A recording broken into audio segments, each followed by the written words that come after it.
আর কয়েকদিন পরে ভাই করে দেবো, বেশি দিন রাখুন না। বেশি দিন রাখলে আবার এটি সামনে আবার পাল্লা যাবে, তো এটার উপরে বেশি জুলুম হয়ে যাবো।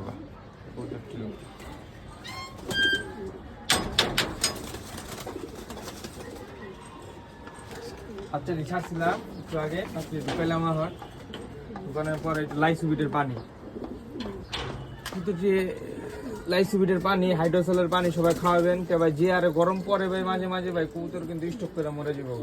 আমার চাই সেট 5 সেটের কবুতরটি সব স্টক করে দিলাম, মাদি মরে গেছে। এই মাদি লাখ টাকা দিয়েও 3 টাকা দিলেও কেউ দিব না। কি জইলো ভাই এবারকার সিজনে বুঝতেছি না। বাচ্চাও বাইরেছি কতটি, আধা মরা আধ মরা। সবাই আমার জন্য দোয়া করবেন যাতে আমার কবুতরগুলো সুস্থ হয়ে যায় তাড়াতাড়ি, এবং সবাই সবার কবুতরের খেয়াল রাখবেন।